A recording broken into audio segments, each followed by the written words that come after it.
اعوذ باللہ من الشیطان الرجیم بسم اللہ الرحمن الرحیم وَإِذْ قَالَ إِبْرَاهِيمُ لِأَبِيهِ آزَرَ أَتَتَّخِذُ أَصْنَامًا آلِهَةً إِنِّي أَرَاكَ وَقَوْمَكَ فِي ضَلَالٍ مُبِينٍ وَإِذْ قَالَ إِبْرَاهِيمُ، اور جب کہا ابراہیم علیہ السلام نے لِأَبِيهِ اپنے باپ آزر کو، أَتَتَّخِذُ أَصْنَامًا آلِهَةً کیا آپ پکڑتے ہیں بتوں کو معبود، انی اراکا بے شک میں خیال کرتا ہوں آپ کو، وقومک اور آپ کی قوم کو، فی ضلال مبین واضح گمراہی میں۔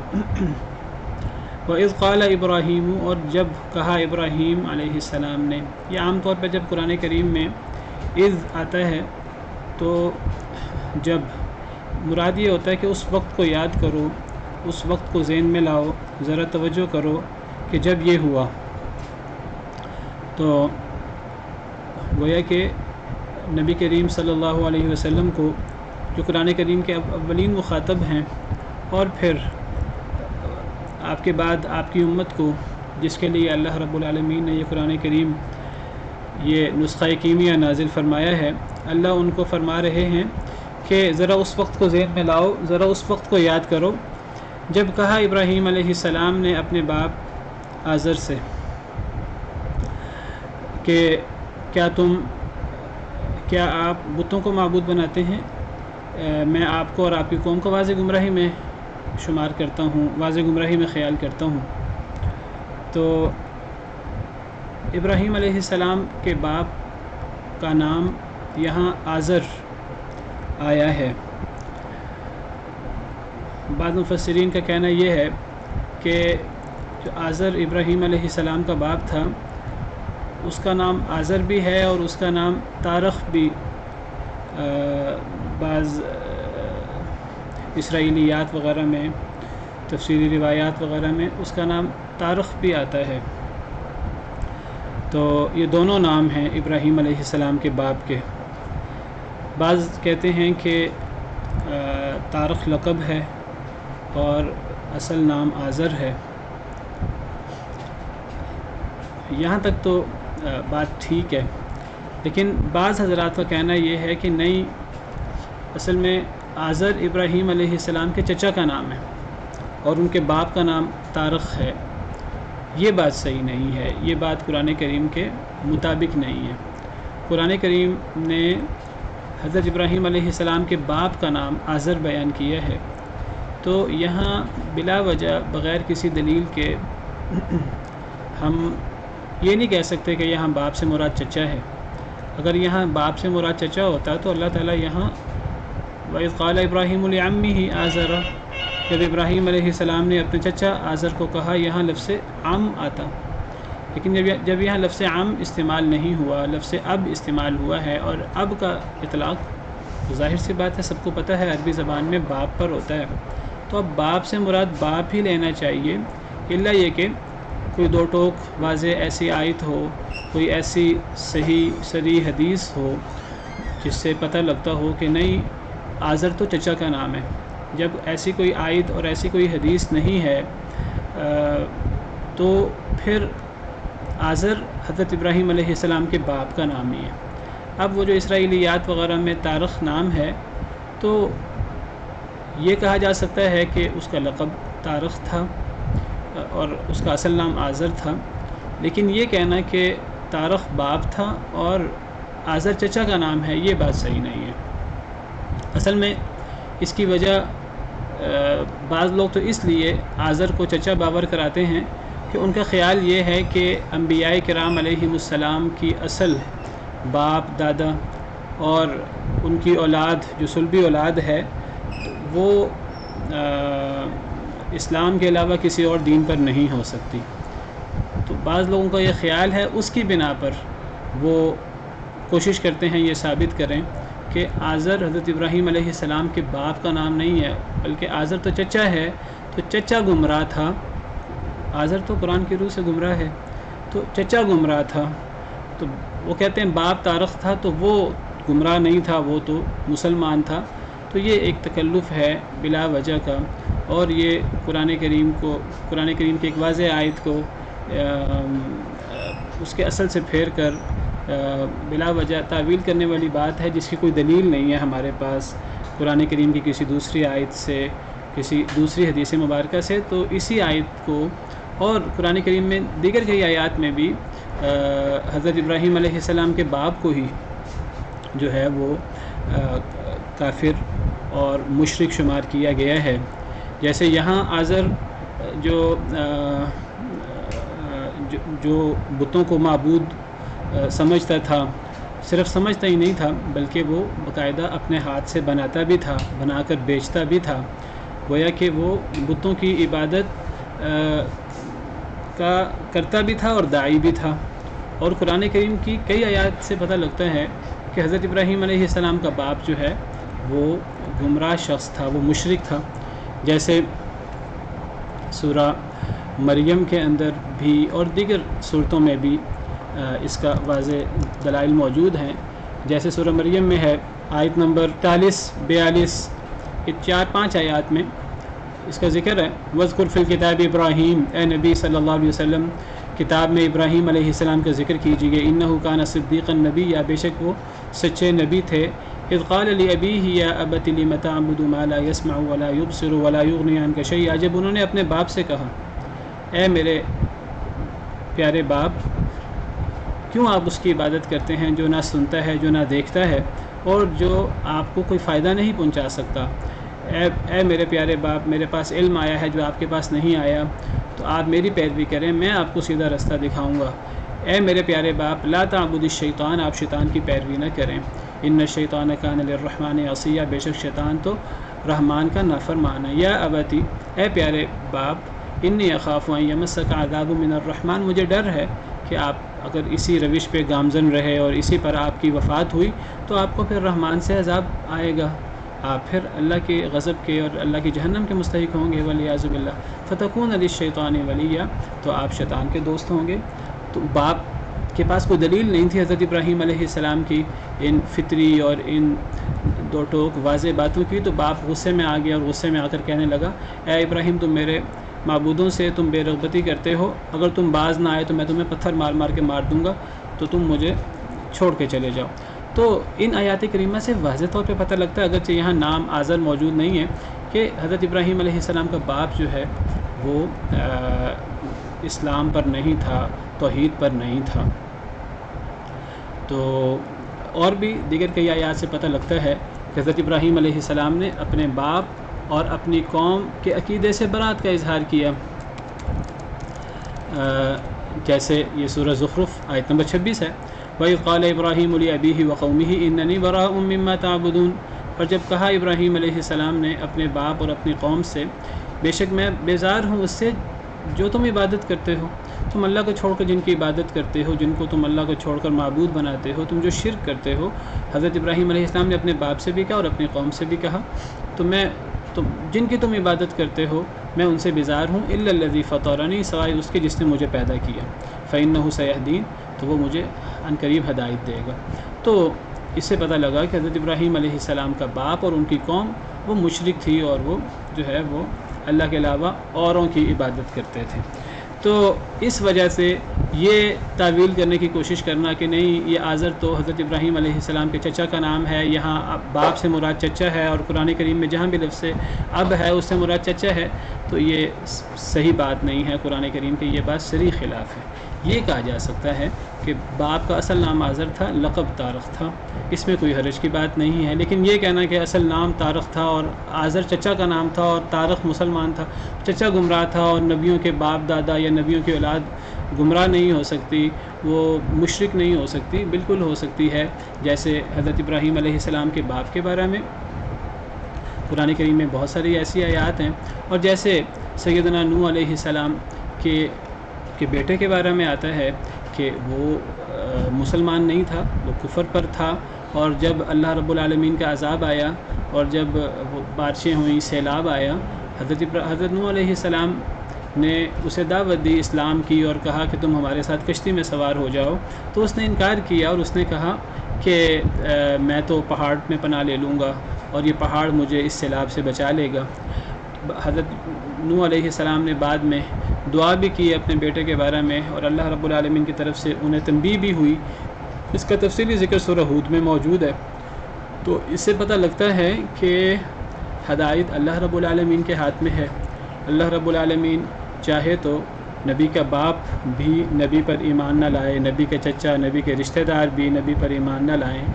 اللہ چاہے تو نبی کا بیٹا، نبی کی اولاد اور نبی کے قریبی ترین رشتہ دار بھی نبی پر ایمان نہ لائیں. ہدایت تو اللہ رب العالمین کے ہاتھ میں ہے. اور اس سے یہ بھی پتہ لگتا ہے کہ اللہ تعالیٰ چاہے تو زندہ سے مردہ کو نکالے، چاہے تو مردہ سے زندہ کو نکالے. اور اس کی ایک تفسیر یہ بھی ہے کہ زندہ سے اللہ مردہ کو نکالے، یعنی مسلمان کی اولاد جو ہے وہ مردہ ہو، یعنی وہ کافر ہو، یا اللہ تعالیٰ مردہ سے زندہ کو نکالے یعنی کافر کی اولاد جو ہے وہ مسلمان ہو. تو انبیاء کرام علیہم السلام، ان کی اصل ہو، باپ دادا ہوں یا ان کی فرع ہو، تو ان کے بارے میں ایک بات طے ہے کہ اس نسب کے اندر کوئی خرابی نہیں ہوتی، کوئی کمی نہیں ہوتی. اور انبیاء کرام علیہم السلام کا نسب جو ہے وہ چاہے ان کے باپ دادا اوپر تک اور نیچے، تو انبیاء کرام علیہم السلام کا نسب غلط نہیں ہو سکتا. اور وہ اللہ معاف کرے وہ زنا یا وہ حرام کاری کے نتیجے میں وہ یا ان کی اصل وہ پیدا نہیں ہوتے، بلکہ ان کی اصل جو ہے وہ صحیح نکاح کے ذریعے انبیاء کرام علیہم السلام پیدا ہوتے ہیں. یہاں تک تو یہ بات ٹھیک ہے. اور نہ ہی انبیاء کرام علیہم السلام کی بیویاں وہ فحاشی کا ارتکاب کر سکتی ہیں. میں نے جو بات کہہ دی کہ انبیاء کرام علیہم السلام کا اصل باپ دادا وہ وہاں بھی جو ہے وہ خرابی نہیں آ سکتی نسب میں، نہ انبیاء کرام علیہم السلام کی اولاد میں. اور انبیاء اور اولاد میں خرابی کیسے آ سکتی ہے جب جو انبیاء کرام علیہم السلام کی بیویاں ہوں وہ غلط رستے پر چلیں، فحاشی کے رستے پر چلیں، اور اس معاملے میں نکاح کے معاملے میں انبیاء کرام علیہم السلام کی خیانت کریں. تو انبیاء کرام علیہم السلام کی بیویاں یہ اس معاملے میں خیانت نہیں کر سکتی فحاشی کے معاملے میں، لیکن وہ دین کے معاملے میں انبیاء کرام علیہم السلام کی بیویاں بھی بالکل ممکن ہے کہ وہ اپنے شوہر نبی کے دین پر نہ ہوں، جس طرح اللہ تعالیٰ نے قرآن کریم میں سیدنا نوح علیہ السلام اور سیدنا لوط علیہ السلام کی بیوی کو بطور مثال پیش کیا ہے. فرمایا کہ ضرب اللہ مثلا للذین کفروا امرأة نوح وامرأة لوط كانتا تحت عبدین من عبادنا صالحین فخانتاہما، کہ یہ جو حضرت نوح کی بیوی تھی، حضرت لوط کی بیوی تھی، یہ دونوں میرے نیک بندوں کی بیویاں تھیں. حضرت نوح، حضرت لوط دونوں اللہ کے نبی جلیل القدر پیغمبر ہیں، تو ان کی بیویاں تھیں. فخانتاہما، ان دونوں نے اپنے شوہروں کی خیانت کی. یہاں خیانت سے مراد نکاح میں خیانت نہیں ہے، نسب میں خیانت نہیں ہے. اس خیانت سے مراد انہوں نے اپنے شوہروں جو اللہ کے نبی تھے ان کا دین قبول نہیں کیا، ان کی دعوت پر لبیک نہیں کہا، اس معاملے میں خیانت مراد ہے. فلم یغنیا عنہما من اللہ شیئا، تو وہ دونوں انہیں اللہ سے کوئی فائدہ نہیں پہنچا سکے. جب انہوں نے اللہ کی نافرمانی کی نبی کی بیویوں نے، تو ان کے شوہر بھی انہیں اللہ سے کوئی فائدہ نہیں پہنچا سکے. وقیل ادخلوا النار مع الداخلین، اور ان بیویوں کو کہا گیا کہ تم بھی جہنم میں داخل ہو جاؤ داخل ہونے والوں کے ساتھ. تو اس سے پتہ لگتا ہے کہ انبیاء کرام علیہم السلام کے باپ دادا، انبیاء کرام علیہم السلام کی اولاد، ان کی بیویاں وغیرہ دیگر رشتہ دار ضروری نہیں ہے کہ وہ سب کے سب جو ہے وہ انبیاء کرام علیہم السلام کے دین پر ہوں. اکثر تو ایسا ہوا کہ یہ انبیاء کرام علیہم السلام کے رشتہ دار، باپ دادا وغیرہ اور ان کی اولاد وہ صحیح دین پر تھی، لیکن بعض دفعہ بیویاں وغیرہ، لیکن یہ کوئی عموم نہیں ہے کہ سارے کے سارے ہی جو ہیں وہ مسلمان ہوں اور نبی کے دین پر ہوں. اس کی واضح مثالیں قرآن کریم میں احادیث مبارکہ میں موجود ہیں. تو حضرت ابراہیم علیہ السلام کے باپ کا نام آزر ہی ہے، اور یہی جو حضرت ابراہیم علیہ السلام کا باپ تھا تو یہ مشرک تھا، اور یہ شرک کا، کفر کا امام تھا، اور یہ باقاعدہ اپنی قوم کا سردار تھا اس معنی میں. تو حضرت ابراہیم علیہ السلام نے اپنے باپ آزر سے کہا کہ کیا آپ پکڑتے ہیں بتوں کو معبود، کیا بتوں کو معبود بناتے ہیں؟ یہ کتنی بے وقوفی کی بات ہے، یہ کتنی جہالت کی بات ہے. بے شک میں آپ کو اور آپ کی قوم کو واضح گمراہی میں خیال کرتا ہوں کہ یہ تو سراسر گمراہی ہے. وَكَذَلِكَ نُرِي إِبْرَاهِيمَ مَلَكُوتَ السَّمَاوَاتِ وَالْأَرْضِ، اور اسی طرح ہم دکھاتے تھے ابراہیم علیہ السلام کو ملکوت السماوات والارض، آسمان و زمین کی ملکوت، وَلِيَكُونَ مِنَ الْمُوقِنِينَ، اور تاکہ وہ ہو جائیں، یعنی ابراہیم علیہ السلام ہو جائیں من الموقنین، یقین کرنے والوں میں سے۔ اللہ فرماتے ہیں کہ حضرت ابراہیم علیہ السلام ہمارے انتہائی جلیل القدر انبیاء اور رسول میں سے تھے، اولو العزم رسولوں میں سے تھے، اور ہم نے ان پر اتنا بڑا احسان کیا، اتنا بڑا کرم کیا کہ ہم نے ابراہیم علیہ السلام کو زمین و آسمان کی ملکوت دکھائیں۔ ملکوت سے مراد زمین و آسمان میں جو اللہ رب العالمین کی عظیم بادشاہت ہے، جو اللہ رب العالمین کی عظیم قدرت ہے، اللہ نے وہ دکھائی۔ بعض مفسرین کہتے ہیں کہ زمین و آسمان میں عرش سے لے کر زمین کی اسفل سافلین تک اللہ رب العالمین نے سیدنا ابراہیم علیہ السلام کو عظیم قدرتیں دکھائیں اپنی، اور اللہ تعالیٰ اپنے انبیاء کرام علیہ السلام کو اپنی عظیم قدرتیں دکھاتے ہیں عام لوگوں کے بالمقابل۔ بعض دفعہ اللہ تعالیٰ عام لوگوں کو وہ نشانیاں اور وہ عظیم قدرتیں نہیں دکھاتے جو اللہ تعالیٰ اپنے انبیاء کرام علیہ السلام کو، اپنے جلیل القدر رسولوں پیغمبروں کو اللہ دکھاتے ہیں۔ اور وجہ کیا ہوتی ہے؟ وَلِيَكُونَ مِنَ الْمُوقِنِينَ، تاکہ وہ ہو جائیں یقین کرنے والوں میں سے، تاکہ ان کا ایمان اور یقین انتہا درجہ کو ہو جائے۔ دیکھیے اللہ تعالیٰ نبیوں کو خاص طور پر بڑے بڑے معجزے دکھاتے ہیں۔ وہ صرف اس لیے نہیں ہوتے کہ نبی اپنی قوم کو دکھائیں، وہ اس لیے بھی ہوتے ہیں کہ نبیوں کا اپنا ایمان بہت بڑھ جائے، اور نبی کے لیے بھی ہوتے ہیں، نبیوں کے یقین اور ایمان کو بڑھانے کے لیے، اور اس لیے تاکہ ان کا ایمان اور یقین بڑھ جائے، اور انہوں نے پوری قوم کو دعوت دینی ہوتی ہے۔ اور جب نبی اپنی قوم کو دعوت دینا شروع کرتے ہیں تو کئی دفعہ ایسا ہوتا ہے کہ کوئی ایک بھی مسلمان نہیں ہوتا، تو پھر نبی جو ہے اپنی قوم کو دعوت دیتے ہیں، قوم والے آگے سے عجیب و غریب تعویلیں، عجیب و غریب جھوٹے سچے دلائل پیش کرتے ہیں، تو اللہ تعالیٰ نبیوں کو ایسی ملکوت اور ایسے بڑی بڑی اپنی قدرتیں دکھاتے ہیں کہ نبیوں کا ایمان انتہا درجے کا ہو، اور نبی جو ہیں وہ قوم کی تعویلوں میں اور قوم کی باتوں میں نہ آ سکیں، اور وہ قوم کو پورے یقین کے ساتھ اور پوری توجہ کے ساتھ، پورے ایقان کے ساتھ، پورے ایمان کے ساتھ وہ اپنی قوم کو واعظ و نصیحت کر سکیں۔ تو چونکہ نبی جو ہیں وہ اللہ کی طرف سے نمائندہ ہوتے ہیں، پوری انہوں نے امت کی اصلاح کرنی ہوتی ہے، اللہ اور بندوں کے درمیان گویا کہ وہ اللہ کے نمائندہ کی حیثیت رکھتے ہیں، تو اللہ تعالیٰ نبیوں کو بعض دفعہ ایسی چیزیں دکھا دیتے ہیں جو اللہ تعالیٰ عام لوگوں کو نہیں دکھاتے۔ جس طرح اللہ تعالیٰ نے سیدنا ابراہیم علیہ السلام کو ایسی عظیم قدرتیں دکھائیں، اللہ تعالیٰ نے پیارے نبی محمد صلی اللہ علیہ وسلم کو معراج کروائی اور بڑی بڑی نشانیاں دکھائیں۔ لقد رأى من آیات ربہ الکبریٰ، نبی کریم صلی اللہ علیہ وسلم نے معراج کے موقع پر اللہ کی بڑی بڑی نشانیاں دیکھیں، اور اسی وجہ سے جب انبیاء کرام علیہ السلام بعض دفعہ اللہ سے کچھ ایسی نشانیاں مانگ لیتے ہیں اپنے لیے کہ اے اللہ تعالیٰ ہم فلاں نشانی دیکھنا چاہتے ہیں، تو کوئی عام شخص اللہ سے کوئی اس طرح کی نشانی مانگے تو بعض دفعہ اللہ کی طرف سے ناراضگی بھی ہوتی ہے کہ کیا تم اللہ کو آزمانا چاہ رہے ہو؟ جس طرح حضرت عیسیٰ علیہ السلام کے حواریوں نے اللہ سے مائدہ مانگا تھا، دسترخوان مانگا تھا، تو اللہ تعالیٰ کی طرف سے تنبیہ آئی تھی کہ میں اتار تو دوں گا۔ جب حضرت عیسیٰ علیہ السلام نے پہلے اپنے حواریوں سے ناراض ہوئے کہ تم اللہ سے کیوں مانگ رہے ہو، لیکن جب حواریوں نے اصرار کیا تو حضرت عیسیٰ علیہ السلام نے دعا کی، تو اللہ تعالیٰ کی طرف سے پھر یہ سخت پیغام ملا حواریوں کو کہ میں اتار تو دوں گا، قال اللہ انی منزلها علیکم فمن یکفر بعد منکم فانی اعذبہ عذابا لا اعذبہ احدا من العالمین،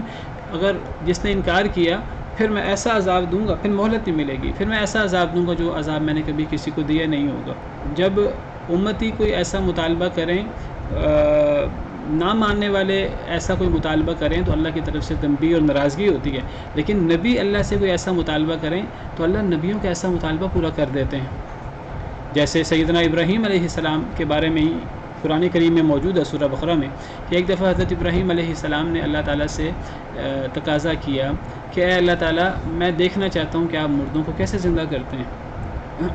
وَإِذْ قَالَ إِبْرَاهِيمُ رَبِّ أَرِنِي كَيْفَ تُحْيِي الْمَوْتَى، تیسرے پارے کے شروع میں سورہ بقرہ میں موجود ہے حضرت ابراہیم علیہ السلام نے اللہ تعالیٰ سے عرض کی کہ اے اللہ تعالیٰ مجھے آپ دکھائیے آپ مردوں کو کیسے زندہ کرتے ہیں.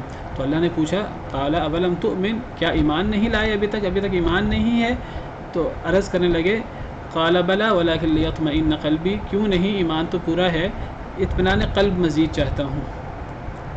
اب حضرت ابراہیم علیہ السلام نے اللہ تعالیٰ سے نشانی مانگی، بڑا معجزہ مانگا، اللہ نے انہیں دکھا دی. اللہ نے فرمایا 4 پرندے لو، انہیں اپنے سے مانوس کرو، اس طرح مانوس کرو کہ انہیں بلاؤ تو وہ تمہارے پکار پر آ جائیں، پھر انہیں ذبح کرو، پھر ان کا گوشت آپس میں خلط ملط کرو، پھر 4 چوٹیوں پر ان کے گوشت کو رکھو 4 حصے بنا کر خلط ملط گوشت، پھر ان کو پکارو گے تو وہ زندہ ہو کر وہ تمہارے پاس اڑتے ہوئے آئیں گے. تو تمہیں پتہ لگ جائے گا کہ اللہ تعالیٰ ہر چیز پر غالب ہے اور اللہ تعالیٰ بڑی حکمت والے ہیں. تو سورہ بقرہ کے اندر 30 پارے کے شروع میں یہ واقعہ تفصیل سے موجود ہے. تو اللہ تعالیٰ اپنے نبیوں کو بعض دفعہ ان کے مطالبے پر بھی ایسی چیزیں دکھا دیتے ہیں کہ جو اللہ تعالیٰ کئی دفعہ عام لوگوں کو نہیں دکھاتے. نبی کریم صلی اللہ علیہ وسلم نے اللہ کے حکم سے جنت جہنم دیکھی، اللہ کی بڑی بڑی نشانیاں دیکھی. تو انبیاء کرام علیہ السلام کا یہ ایک مقام ہے، ایک ان کی فضیلت ہے. تو اسی طرح سیدنا ابراہیم علیہ السلام کے حوالے سے یہاں ذکر ہوا. اللہ فرماتے ہیں کہ ہم نے ابراہیم علیہ السلام کو زمین و آسمان کی ملکوت دکھائیں تاکہ وہ یقین والے ہو جائیں، ان کا یقین مزید بڑھ جائے. فلما جن علیہ اللیل رأى کوكبا، پس جب چھا گئی ان کے اوپر رات، رأى کوكبا، انہوں نے دیکھا ستارے کو. قال هذا ربی، حضرت ابراہیم علیہ السلام کی بات ہو رہی ہے، کہنے لگے هذا ربی، یہ میرا رب ہے. فلما افل، پس جب وہ غروب ہو گیا وہ ستارہ، قال لا احب الآفلین، کہا نہیں میں پسند کرتا غروب ہونے والوں کو. وہ کہنے لگے کہ جو غروب ہو جائے تو وہ رب کیسے ہو سکتا ہے؟ جو غروب ہو جائے، جسے زوال ہو، جسے دوام حاصل نہ ہو، جو پیدا ہونے کے بعد پھر وہ خوب روشن ہو، بہت فائدہ پہنچائے انسانوں کو، پھر وہ بعد میں غروب ہو جائے، اسے زوال آ جائے، تو ایسے زوال، جس پر زوال آ جائے، وہ رب کیسے ہو سکتا ہے؟ رب تو وہ ہے جو ازل سے ہو اور جو ابد تک ہو، اور اسے کسی قسم کا کوئی زوال نہ ہو، کسی قسم کا غروب نہ ہو. تو یہ زوال، فنا، یہ نقص کی دلیل ہے، اور رب تو ناقص نہیں ہو سکتا، معبود تو ناقص نہیں ہو سکتا. فلما رأى القمر بازغا، پس جب دیکھا چاند کو، بازغاً روشن، چمکدار، قال هذا ربی، کہا یہ میرا رب ہے. فلما افل، پس جب وہ غروب ہو گیا، وہ ڈوب گیا، قال، کہا لئن لم يهدني ربی لأكونن من القوم الضالین، البتہ اگر نہ ہدایت دی مجھے میرے رب نے، البتہ میں ضرور ہو جاؤں گا من القوم الضالین، گمراہ قوم میں سے، گمراہ لوگوں میں سے. فلما رأى الشمس بازغة، پس جب دیکھا سورج کو، بازغة، روشن، چمکدار، سب سے زیادہ روشن، سب سے زیادہ چمکدار تو سورج ہے، اس لیے نہیں کہ وہ سب سے بڑا ہے، سورج سے بڑے بڑے ستارے موجود ہیں، لیکن ہمیں انسانوں کو جنہیں اللہ نے دنیا میں بسایا ہے اس زمین میں، تو اس زمین میں جو سب سے بڑا ستارہ نظر آتا ہے وہ سورج نظر آتا ہے، اور وہ اس لیے کہ وہ زمین کے بہت قریب ہے. ورنہ سورج سے بڑے بڑے ستارے بھی ہیں اور وہ سورج سے زیادہ روشن ہیں اور وہ سورج سے زیادہ بڑے ہیں. ایسے بھی ستارے ہیں جو سورج سے ہزاروں گنا، لاکھوں گنا، کروڑوں گنا بڑے ہیں، لیکن وہ دور ہونے کی وجہ سے ہمیں چھوٹے نظر آتے ہیں. تو چونکہ زمین سے سورج سب سے بڑا ستارہ نظر آتا ہے، تو جب سورج کو دیکھا، خوب چمکدار، سب سے زیادہ چمکدار تو سورج ہوتا ہے. سورج عربی زبان میں مؤنث ہے، مؤنث مانوی، تو اس لیے بازغتن مؤنث آیا ہے. چاند مذکر ہے اس لیے بازغن آیا ہے. قال هذا ربی، تو کہنے لگے یہ میرا رب ہے. سورج یہ تو سب سے زیادہ روشن ہے. هذا اکبر، یہ سب سے بڑا ہے. سورج مؤنث ہے، اس کے لیے هذا کیوں آیا پھر، جو مذکر کا اس میں اشارہ ہے، هذه ہی کیوں نہیں آیا؟ یعنی مراد ہے کہ یہ طلوع ہونے والا ستارہ، یہ هذا الطالع، یہ طلوع ہونے والا جو مذکر ہے، اگرچہ سورج مؤنث ہے عربی زبان میں. جب دیکھا سورج کو زیادہ چمکدار، تو کہنے لگے ہذا، یہ یعنی یہ طلوع ہونے والا، ربی میرا رب ہے. اس لیے یہ مذکر کا اس میں اشارہ ہے. ھذا اکبر، کہا یہ سب سے بڑا ہے. فلما افلت، بس جب سورج بھی غروب ہو گیا. اب افلت سورج مؤنث ہے تو مؤنث کا صیغہ ہے. بس جب وہ غروب ہو گیا، لفظی مطلب غروب ہو گئی، ڈوب گئی، لیکن ہم اردو محاورے میں معنی کر رہے ہیں اور اردو میں سورج کو مذکر استعمال کرتے ہیں، تو میں اس لیے با محاورہ طور پر مذکر میں معنی کر رہا ہوں. بس جب وہ بھی غروب ہو گیا، قالا، تو فرمایا، یا قومی، ہے میری قوم، انی بریء مما تشرکون، بے شک میں بری ہوں، بیزار ہوں، مما اصل میں من اور ما ہے، اس سے جو تشرکون تم شرک کرتے ہو. تو حضرت ابراہیم علیہ السلام نے شرک سے برات کا اظہار کیا. اب یہاں ایک سوال پیدا ہوتا ہے، ایک اشکال پیدا ہوتا ہے جو بعض لوگ پیدا کرتے ہیں. وہ کہتے ہیں کہ حضرت ابراہیم علیہ السلام نے غور و فکر کر کے شرک سے توحید کی طرف آئے. پہلے جو ہے وہ انہوں نے جب ستارہ دیکھا تو وہ کہنے لگے کہ یہ رب ہے، اور جب وہ غروب ہو گیا تو کہا کہ یہ رب نہیں ہو سکتا کیونکہ یہ غروب ہو گیا ہے، اسے زوال ہے، اور جسے زوال ہو، جو غروب ہو جائے، تو وہ رب کیسے ہو سکتا ہے؟ ستارہ تو چھوٹا تھا. پھر جب چاند کو دیکھا تو چاند تو ستارے سے زیادہ چمکدار ہے، کیونکہ چاند زیادہ قریب ہے زمین کے، تو زیادہ بڑا نظر آتا ہے، زیادہ چمکدار تھا. تو کہنے لگے یہ میرا رب ہے. یہ شرک ہے، چاند کو رب قرار دیا جائے. لیکن جب وہ بھی غروب ہو گیا تو اللہ سے دعا کی کہ اللہ تعالیٰ اگر آپ نے مجھے ہدایت نہ دی تو میں گمراہ قوم میں سے ہو جاؤں گا. پھر جب سورج کو دیکھا تو سورج جو ہے وہ اس سے بھی زیادہ روشن ہے، تو کہنے لگے یہ میرا رب ہے. تو بعض لوگ کہتے ہیں کہ حضرت ابراہیم علیہ السلام اصل میں غور و فکر میں تھے. غور و فکر کر کے انہوں نے کائنات میں غور کر کے انہیں اللہ کی توحید کا پتہ لگا. پہلے وہ ستارے کو، چاند کو، سورج کو رب سمجھتے رہے، اور پھر اللہ نے انہیں توفیق دی، اور پھر انہیں احساس ہوا کہ نہیں یہ رب نہیں ہے. اور پھر جب انہیں احساس ہوا، جب انہیں ہدایت مل گئی، تو وہ کہنے لگے کہ میں بیزار ہوں اس شرک سے.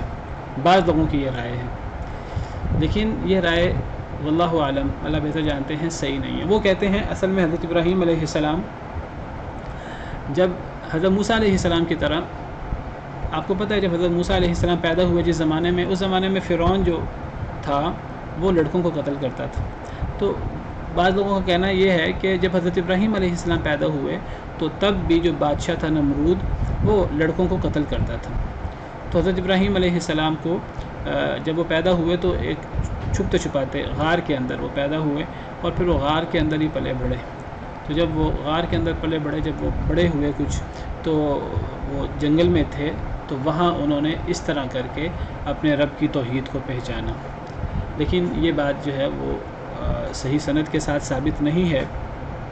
تو صحیح بات یہ ہے، واللہ عالم، اللہ بہتر جانتے ہیں، کہ حضرت ابراہیم علیہ السلام تو شروع سے فطرت پر تھے، اور ہر انسان فطرت پہ پیدا ہوتا ہے، اگرچہ اسے ماں باپ اسے اس فطرت سے ہٹا دیتے ہیں، لیکن حضرت ابراہیم علیہ السلام اس فطرت سے ہٹے نہیں.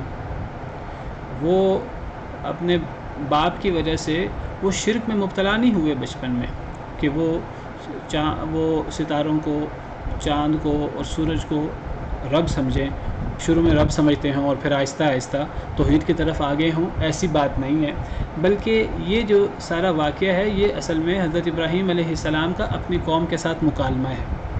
یہ حضرت ابراہیم علیہ السلام اپنی قوم کو سمجھا رہے ہیں. اپنی قوم کو سمجھانے کے لیے انہوں نے یہ انداز اختیار کیا ہے. اصل میں حضرت ابراہیم علیہ السلام کی قوم جس طرح بتوں کی پوجا کرتی تھی، اس طرح وہ ستاروں کی، چاند کی، سورج کی بھی پوجا کرتی تھی. اصل میں جو شرک ہوتا ہے وہ شرک یا تو نیک لوگوں میں غلو کر کے، جب نیک لوگ فوت ہو جائیں تو ان کی ذات میں غلو کر کے انہیں اللہ معبود قرار دیا جاتا ہے. شیطان وسوسہ ڈالتا ہے نیک لوگوں کی ذات میں غلو کر کے، پھر وہ نیک لوگوں کے مجسمے بنا لیے جاتے ہیں فوت ہونے کے بعد. جس طرح حضرت نوح علیہ السلام کی قوم میں اس طرح شرک شروع ہوا. صحیح بخاری میں سیدنا ابن عباس رضی اللہ عنہ سے موجود ہے کہ حضرت نوح علیہ السلام کی قوم میں شرک کیسے شروع ہوا کہ جو 5 معبود تھے ان کے، ود، سوا، یغوث، یعوق، نصر، تو یہ اصل میں نیک لوگ تھے اس قوم کے. جب وہ نیک لوگ فوت ہوئے تو شیطان نے ان کے دل میں وسوسہ ڈالا کہ یہ نیک لوگ ہیں، بہت نیک تھے، تو بڑی اچھی عبادت کرتے تھے، اگر تم نے عبادت کرنی ہے ان نیک لوگوں کی طرح تو پھر تم ان کے مجسمے بنا کر اپنے پاس رکھ لو، تاکہ عبادت کرتے وقت جب یہ مجسمے تمہارے سامنے ہوں گے تو اسی عبادت کے مقام پر ہوں گے تو تمہیں بھی ذہن میں خیال آئے گا کہ ہم بھی ان نیک لوگوں کی طرح عبادت کریں تو تمہاری عبادت بھی اچھی ہو جائے گی، اس میں خشوع خضوع ہوگا ان نیک لوگوں کی عبادت کی طرح۔ تو پہلے تو شیطان نے ان کے دل میں یہ وسوسہ ڈالا، تو لوگوں نے مجسمے بنا لیے نیکی کی غرض سے۔ شروع میں وہ ان کی عبادت نہیں کرتے تھے، لیکن جب یہ لوگ جنہوں نے مجسمے بنائے تھے تاکہ ہماری عبادت زیادہ اچھی ہو جائے، جب یہ لوگ فوت ہو گئے، جب ان کی اولاد پیدا ہوئی، تو شیطان نے ان کے دل میں وسوسہ ڈالا کہ تمہارے باپ دادا تو ان کو پوجتے تھے، ان بزرگوں کو، ان نیک لوگوں کو، تو یہ لوگ حاجت روا ہیں، مشکل کشاں ہیں، ان کو اللہ اور اپنے درمیان واسطہ بنانا چاہیے، ان کو سفارشی بنانا چاہیے، ان کی عبادت کرنی چاہیے۔ تو ان کی عبادت شروع ہو گئی۔ تو یا تو شرک ہوتا ہے نیک لوگوں میں غلو کر کے ان کے مجسمے بنا کر یا ان کی قبروں پر جا کر ان کی عبادت کی جائے، یا پھر شرک اس طرح ہوتا ہے کہ اللہ کی مخلوق میں سے جو مخلوق انسان کو فائدہ دیتی ہے۔ انسان اصل میں اپنی فطرت کے اندر انسان ناقص ہے، اور انسان جو ہے اس کی فطرت کے اندر یہ موجود ہے کہ وہ کسی عظیم ہستی کے سامنے سر جھکائے۔ اب اللہ رب العالمین کے سامنے انسان کو سر جھکانا چاہیے، اور یہی فطرت ہے، لیکن کچھ لوگ جو ہیں وہ اللہ رب العالمین کے سامنے سر جھکانے کی بجائے کہ اللہ تو ہمیں دکھائی نہیں دیتا، شیطان نے انہیں یہ وسوسہ ڈالا کہ یہ جو چیزیں ہمیں فائدہ پہنچانے والی ہیں انسان کو، یہ سورج چاند ستارے اور جو چیزیں فائدہ پہنچاتی ہیں، تو انسان ذہنی طور پر چونکہ وہ فطری طور پر وہ کسی کے سامنے جھکنا پسند کرتا ہے، کسی کو بڑا ماننا پسند کرتا ہے، تو شیطان نے وسوسہ ڈالا کہ یہی تو معبود ہیں، یہی تو کرنے والے ہیں، ان کے دنیا میں اثرات ہیں، یہ ستاروں کے اثرات ہیں بارش کے اندر، یہ چاند ستارے، اور یہ ہمیں اولاد دینے میں اور ہمیں فائدہ پہنچانے میں ان کا کردار ہے۔ تو لوگوں نے چاند ستاروں کو بھی رب بنایا، اللہ رب معبود بنایا، ان کی عبادت کی، ان کو سجدے کرنے شروع کیے۔ اللہ رب العالمین نے اس کا رد کیا۔ اللہ نے فرمایا کہ یہ سورج چاند ستارے اللہ کی مخلوق ہیں، تم ان کی عبادت کرنے کی بجائے، ان کے سامنے سجدہ کرنے کی بجائے اس ذات کو سجدہ کیوں نہیں کرتے کہ جس نے انہیں پیدا کیا۔ یہی بات سیدنا ابراہیم علیہ السلام نے اپنی قوم کو سمجھائی ہے۔ تو یہ صحیح رائے ہے کہ جس طرح حضرت ابراہیم علیہ السلام نے اپنی قوم کے سامنے بتوں کی حقیقت واضح کی تھی، وہ جو بت نیک لوگوں کے بنائے ہوئے تھے حضرت ابراہیم علیہ السلام کی قوم نے، اور حضرت ابراہیم علیہ السلام نے اپنی قوم کے سامنے باقاعدہ دلائل سے ثابت کیا کہ تمہارے بت نہ یہ بول سکتے ہیں، نہ یہ نفع دے سکتے ہیں، نہ یہ نقصان دے سکتے ہیں، نہ اپنے آپ کو یہ ٹوٹنے سے، نقصان سے بچا سکتے ہیں، تو جب یہ سب کام نہیں کر سکتے تو تم انہیں کیوں پوجتے ہو۔ وہاں حضرت ابراہیم علیہ السلام نے اپنے قوم کو اس انداز سے سمجھایا، اور یہاں حضرت ابراہیم علیہ السلام نے وہ جو قوم چاند سورج ستاروں کی عبادت کرتی تھی ان کو اس انداز سے سمجھایا۔ تو یہ حضرت ابراہیم علیہ السلام کا کوئی ذاتی یہ ارتقاء نہیں ہے کہ وہ شرک سے توحید کی طرف آئے، بلکہ یہ حضرت ابراہیم علیہ السلام کا اپنی قوم کے ساتھ ایک مکالمہ ہے اور اپنی قوم کو ایک واعظ ہے۔ اور اس کے دلائل ہیں، جیسے اگلی آیات سے پتہ لگتا ہے، میں اس کی طرف اشارہ کرتا ہوں۔ تو یہی صحیح بات ہے کہ یہ حضرت ابراہیم علیہ السلام کا اپنا ارتقاء نہیں ہے کہ آپ شرک سے توحید کی طرف آئے، کیونکہ قرآن کریم میں اللہ تعالیٰ نے حضرت ابراہیم علیہ السلام کے بارے میں فرمایا ہے کہ حضرت ابراہیم علیہ السلام حنیف تھے اور کبھی بھی مشرک نہیں ہوئے۔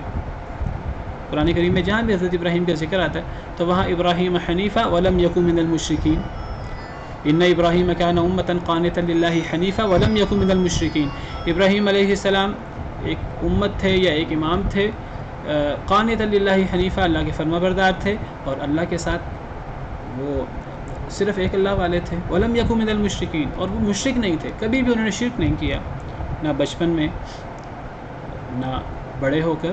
وہ تو سب سے بڑے توحید کے علم بردار تھے، وہ تو سب سے بڑا توحید کا استعارہ تھے، اور یہی ملت ابراہیمی ہے، توحید اور شرک کا رد اور شرک سے بیزاری کا اظہار۔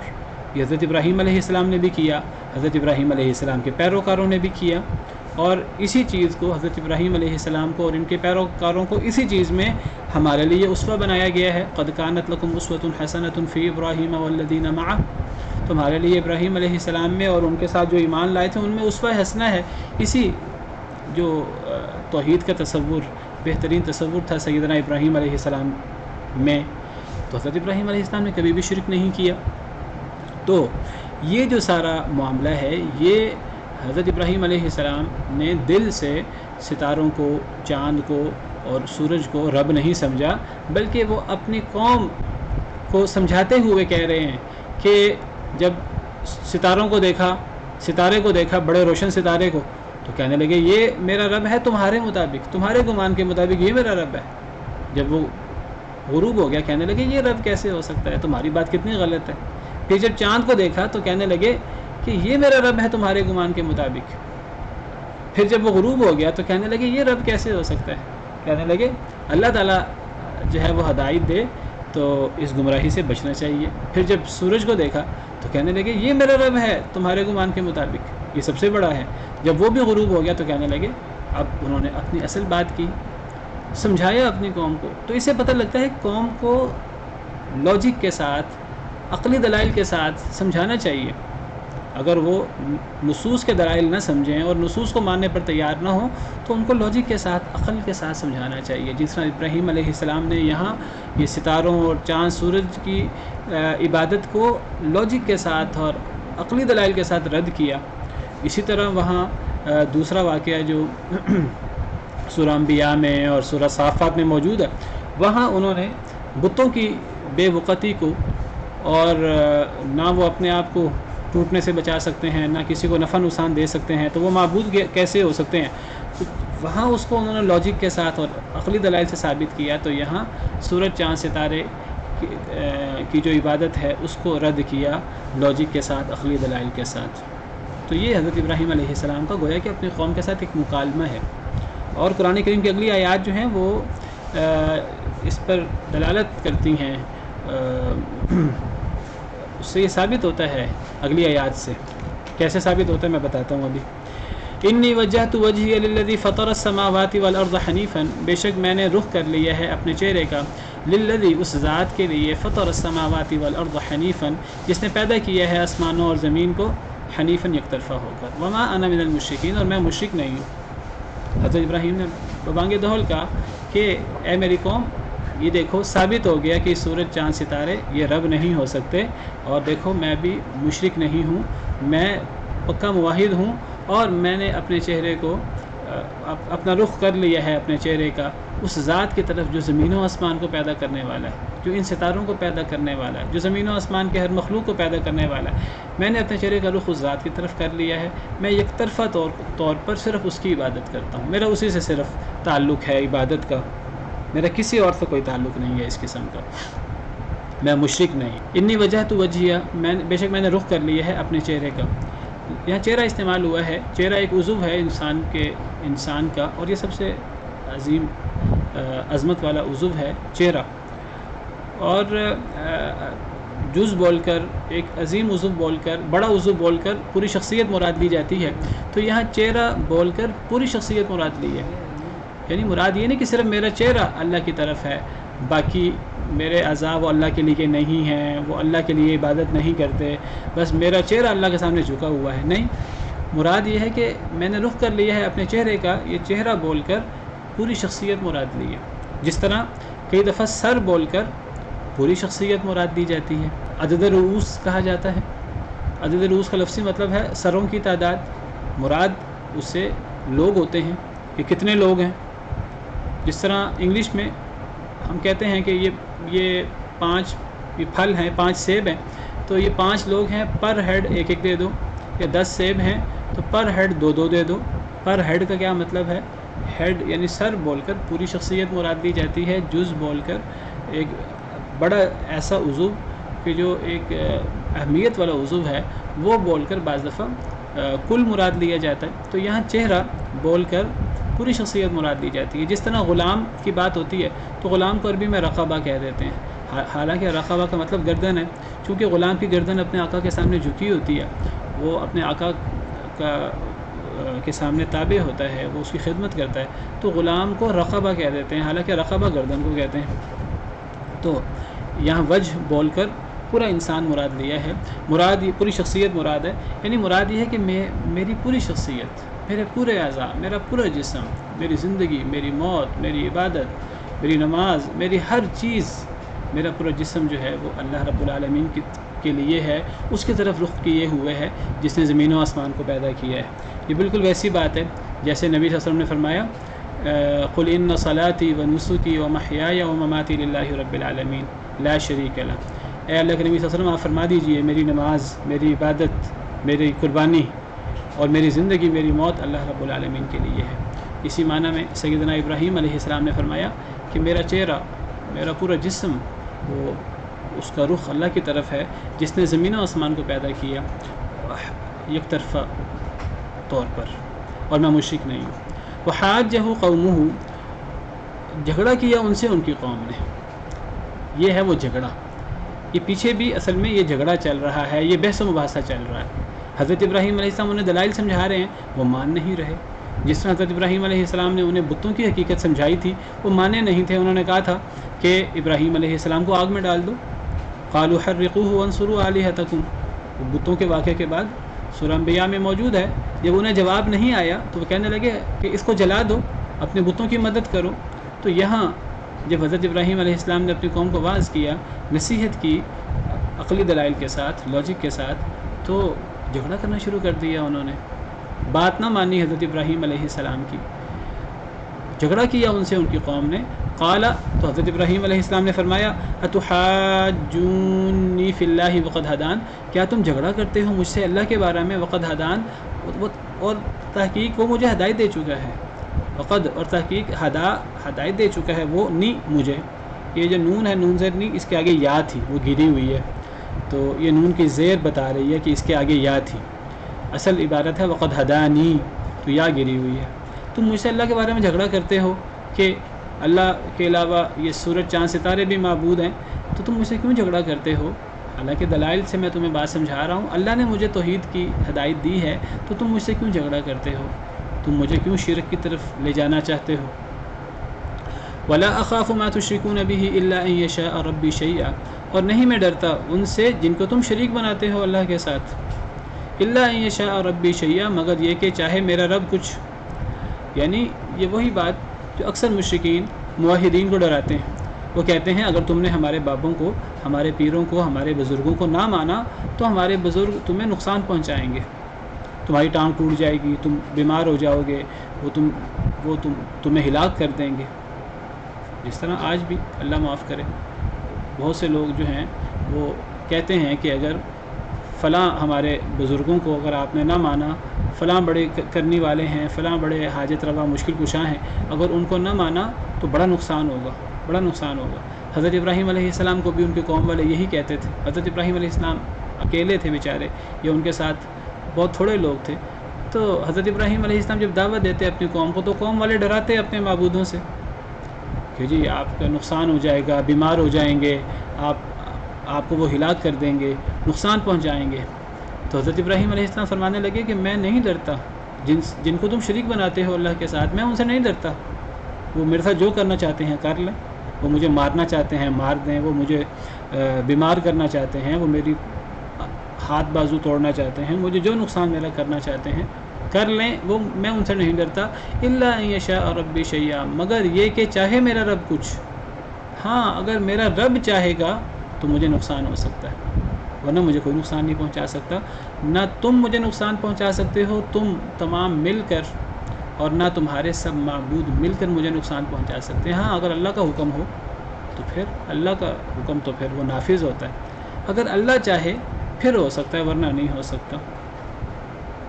وسع ربی کل شیء علما، وسعت میں لے رکھا ہے میرے رب نے ہر شے کو علم کے ساتھ۔ میرا رب تو ہر بات کو جانتے ہیں، ہر بات کو جانتا ہے، اور ہر چیز پر قدرت رکھتا ہے، ہر چیز کو احاطے میں لیے ہوئے ہے، وہ جو چاہے کرے۔ وہ اگر نقصان پہنچانا چاہے پوری دنیا مل کر اس نقصان کو ٹال نہیں سکتی، لیکن اگر وہ مجھے بچانا چاہے تو تم اور تمہارے معبود مل کر بھی مجھے کچھ نہیں کر سکتے، میرا بال بھی بیکا نہیں کر سکتے۔ افلا تتذکرون، کیا پس نہیں تم نصیحت پکڑتے؟ وکیف اخاف ما اشرکتم، اور کیسے میں خوف کھاؤں ان سے جن کو تم شریک بناتے ہو۔ وَلَا تَخَافُونَ أَنَّكُمْ أَشْرَكْتُمْ بِاللَّهِ مَا لَمْ يُنَزِّلْ بِهِ عَلَيْكُمْ سُلْطَانًا، اور نہیں تم ڈرتے کہ تم شریک بناتے ہو اللہ کے ساتھ انہیں کہ نہیں اتاری ساتھ ان کے اللہ نے تمہارے اوپر کوئی دلیل۔ وَكَيْفَ أَخَافُ مَا أَشْرَكْتُمْ، کیسے میں ڈروں ان سے جن کو تم شریک بناتے ہو، یعنی اللہ کا، یعنی تمہارے جن کو تم اللہ کا شریک بناتے ہو میں ان سے کیسے ڈروں، یعنی تمہارے معبودوں سے میں کیسے ڈروں۔ وَلَا تَخَافُونَ أَنَّكُمْ أَشْرَكْتُمْ بِاللَّهِ، اور تم نہیں ڈرتے کہ تم نے شریک بنا رکھا ہے اللہ کے ساتھ مَا لَمْ يُنَزِّلْ بِهِ عَلَيْكُمْ سُلْطَانًا، ان چیزوں کو نہیں اتاری اللہ نے ساتھ اس کے تمہارے اوپر کوئی دلیل۔ کیا زبردست دلیل ہے، کیا زبردست عقلی بات ہے، ذرا غور کریں۔ حضرت ابراہیم علیہ السلام فرماتے ہیں کہ تم مجھے اپنے معبودوں سے ڈراتے ہو کہ تمہارے معبود اگر میں کہوں یہ معبود نہیں ہے، یہ نفع نقصان کے مالک نہیں ہیں، یہ میرے معبود نہیں ہیں، یہ مجھے کچھ نہیں کر سکتے، تم مجھے ڈراتے ہو کہ اگر میں نے تمہارے بتوں کی مخالفت کی تو تمہارے بت، تمہارے معبود مجھے ابراہیم کو نقصان پہنچا سکتے ہیں۔ حضرت ابراہیم فرماتے ہیں کہ میں تمہارے معبودوں سے جن کو تم شریک بناتے ہو کیسے ڈروں، حالانکہ تم اللہ سے نہیں ڈرتے جس اللہ کے ساتھ تم نے معبود بنا رکھے ہیں، ایسے معبود بنا رکھے ہیں جن پر کوئی دلیل بھی اللہ نے نہیں اتاری۔ یعنی میرے رب اللہ کے ساتھ تم شریک بناتے ہو، تم اللہ کے ساتھ شریک بنا کر اللہ کے غضب سے نہیں ڈرتے، تو جب تم اللہ کے غضب سے نہیں ڈرتے جو واقعی ہی سب کچھ کر سکتا ہے، جو نفع نقصان کا مالک ہے، جو غصے میں آ جائے تو کوئی اللہ کے غضب سے نہیں بچ سکتا، تم اللہ کے ساتھ شرک کر کے بھی اللہ کی سری نافرمانی کر کے تم اللہ سے نہیں ڈرتے، تو میں تمہارے باطل معبودوں سے میں خوف کھا لوں، میں ڈر جاؤں، یہ کیسے ہو سکتا ہے؟ کیا توکل ہے اللہ پر، کیا ایمان ہے اللہ رب العالمین پر، اور کیا بیزاری کا اعلان ہے بتوں سے، باطل معبودوں سے۔ فَأَيُّ الْفَرِيقَيْنِ أَحَقُّ بِالْأَمْنِ، حضرت ابراہیم علیہ السلام فرماتے ہیں پس کون سا دونوں گروہوں میں سے زیادہ حقدار ہے امن کا؟ کون سے دونوں گروہوں میں سے؟ جن دو گروہوں کے پیچھے حضرت ابراہیم علیہ السلام نے تقابل کیا، کمپیریزن کیا کہ مشرک جو ہے وہ اللہ کے ساتھ شرک کر کے اللہ کے غضب سے نہیں ڈرتا، لیکن مشرک موحد کو ڈراتا ہے اپنے باطل معبودوں سے کہ تم چونکہ ہمارے باطل معبودوں کو نہیں مان رہے تو ہمارے باطل معبود تمہیں نقصان پہنچا سکتے ہیں۔ یہ مشرک موحد کو یہ وعید سناتا ہے، یہ ڈراتا ہے۔ تو حضرت ابراہیم علیہ السلام فرماتے ہیں کہ تم مشرک مجھے اپنے باطل معبودوں سے ڈراتے ہو، اور تم مشرک ہو، تم اللہ سے نہیں ڈرتے، اللہ کی نافرمانی کر کے، اللہ کے ساتھ شرک کر کے تم اللہ کے غضب سے نہیں ڈرتے، حالانکہ اللہ تو سب کچھ کرنے پر قادر ہے۔ تو اب بتاؤ کہ مشرک جو ہے وہ یا موحد، ان دونوں گروہوں میں سے کون سا گروہ زیادہ حقدار ہے امن کا؟ کون محفوظ ہوگا دنیا میں اور آخرت میں اللہ کے غضب سے؟ ان دونوں گروہوں میں سے امن کا حقدار کون ہے؟ ان کنتم تعلمون، اگر تم جانتے ہو تو ذرا مجھے بتاؤ۔ بہت زبردست دلیل ہے جو سیدنا ابراہیم علیہ السلام نے پیش کی۔ الذین آمنوا ولم یلبسوا ایمانہم بظلم، بے شک وہ لوگ جو ایمان لائے، ولم یلبسوا ایمانہم بظلم، اور انہوں نے نہیں خلط ملط کیا اپنے ایمان کو ظلم کے ساتھ، اولئک لہم الامن، یہی لوگ ہیں ان کے لیے امن ہے دنیا اور آخرت میں، وہم مہتدون، اور یہی لوگ ہدایت یافتہ ہیں۔ یہ اللہ کا جواب ہے، یہ اللہ کی تائید ہے سیدنا ابراہیم علیہ السلام کی دلیل کے جواب میں۔ حضرت ابراہیم علیہ السلام نے دلیل پیش کی کہ مشرک موحد کو، مجھے حضرت ابراہیم علیہ السلام جو موحد تھے، مشرک مجھے اپنے باطل معبودوں سے ڈراتے ہیں، حالانکہ مشرکوں کو ڈرنا چاہیے اللہ کی نافرمانی کر کے، اللہ کے ساتھ شرک کرنے سے۔ جب مشرک نہیں ڈرتا تو میں موحد، جب مشرک اللہ سے نہیں ڈرتا اللہ کی نافرمانی کر کے، اور اللہ سے تو ڈرنا چاہیے، تو میں موحد تمہارے باطل معبودوں سے کیسے ڈروں؟ ان دونوں گروہوں میں سے، مشرک اور موحد میں سے کون امن کا حقدار ہے؟ حضرت ابراہیم علیہ السلام نے سوال کیا، ان کنتم تعلمون، اگر تم جانو۔ واضح سی بات ہے کہ اس کا جواب مشرکین نے تو غلط ہی دیا۔ مشرکین تو حضرت ابراہیم علیہ السلام کی دعوت انہوں نے نہیں مانی، تو پھر اللہ نے حضرت ابراہیم علیہ السلام کی تائید کی۔ اللہ نے فرمایا اے ابراہیم آپ کی دلیل بالکل زبردست ہے، بہترین آپ کی دلیل ہے۔ اللہ نے فرمایا کہ اے ابراہیم آپ بالکل صحیح کہہ رہے ہیں، جو لوگ ایمان لائے اور جنہوں نے اپنے ایمان کو ظلم کے ساتھ خلط ملط نہیں کیا، یہاں ظلم سے مراد شرک ہے۔ ظلم سے مراد اصل میں ہر اللہ کی نافرمانی چھوٹی ہو یا بڑی وہ ظلم ہے۔ ظلم کا مطلب ہوتا ہے وضع الشیء فی غیر محلہ، کسی شے کو اس کی اصل جگہ پر نہ رکھنا۔ کوئی بھی ایسا معاملہ جو صحیح نہ ہو وہ ظلم ہے۔ چھوٹا گناہ بھی ظلم ہے، بڑا گناہ بھی ظلم ہے، شرک بھی ظلم ہے۔ شرک تو ظلم عظیم ہے، ان الشرک لظلم عظیم، حضرت لقمان علیہ السلام نے فرمایا۔ تو یہاں ظلم سے مراد شرک ہے۔ اللہ نے حضرت ابراہیم علیہ السلام کی تائید کی، اور اللہ فرماتے ہیں جو لوگ ایمان لائے اور جنہوں نے اپنے ایمان کے ساتھ ظلم کو یعنی شرک کو نہیں ملایا، جو موحد تھے، مشرک نہیں تھے، اولئک لہم الامن، یہی لوگ ہیں، ان کے لیے امن ہے۔ ابراہیم کی بات بالکل صحیح ہے علیہ السلام، وہم مہتدون، یہی لوگ ہدایت یافتہ ہیں۔ مشرک لوگ تو دنیا میں بھی گمراہ ہیں اور آخرت میں بھی گمراہ ہیں۔ مشرکین جو سہارا رکھتے ہیں اللہ کے علاوہ اپنے معبودوں پر، اس سہارے کی مثال ایسے ہے جیسے کوئی مکڑی کا گھر سب سے کمزور گھر ہوتا ہے۔ اللہ فرماتے ہیں کہ مثل الذین اتخذوا من دون اللہ اولیاء کمثل العنکبوت اتخذت بیتا، ان لوگوں کی مثال جنہوں نے اللہ کے علاوہ معبود بنا رکھے ہیں، وہ ان معبودوں پر سہارا رکھتے ہیں، ان کی مثال ایسے ہے جیسے مکڑی وہ گھر بنا کر اس گھر پر سہارا رکھے، حالانکہ مکڑی کا گھر وَإِنَّ أَوْهَنَ الْبُيُوتِ لَبَيْتُ الْعَنكَبُوتِ لَوْ كَانُوا يَعْلَمُونَ، سب سے ہلکا گھر، سب سے کمزور گھر مکڑی کا گھر ہوتا ہے، کاش کے لوگ جانیں۔ تو جو لوگ اللہ کے علاوہ اوروں پر بھروسہ رکھتے ہیں، اوروں کو حاجت روا مشکل کشا مانتے ہیں، وہ ایسے جیسے کہ وہ مکڑی کے گھروں میں پناہ لیے بیٹھے ہیں، اس سے کمزور گھر کون سا ہو سکتا ہے۔ تو یہ اللہ نے تائید کی حضرت ابراہیم علیہ السلام کی۔ یہاں ظلم سے مراد شرک ہے۔ صحابہ کرام جب یہ آیت اتری تو صحابہ کرام کو شروع میں اس آیت کریمہ کی سمجھ نہ آئی۔ صحیح حدیث مبارکہ میں آتا ہے انہوں نے سمجھا جیسے ظلم سے مراد کوئی بھی غلطی ہے، کوئی بھی چھوٹا موٹا گناہ ہے۔ تو جب یہ آیت اتری کہ جو بھی ایمان لائے اور کوئی ظلم نہ کرے، ایمان کے ساتھ ظلم کو خلط ملط نہ کرے، تو یہ لوگ امن میں ہوں گے اور یہ لوگ ہدایت یافتہ ہیں۔ تو صحابہ کرام پریشان ہو گئے، عرض کرنے لگے اے اللہ کے رسول، کون ہے جس سے ظلم نہیں ہوتا، جس سے غلطی نہیں ہوتی؟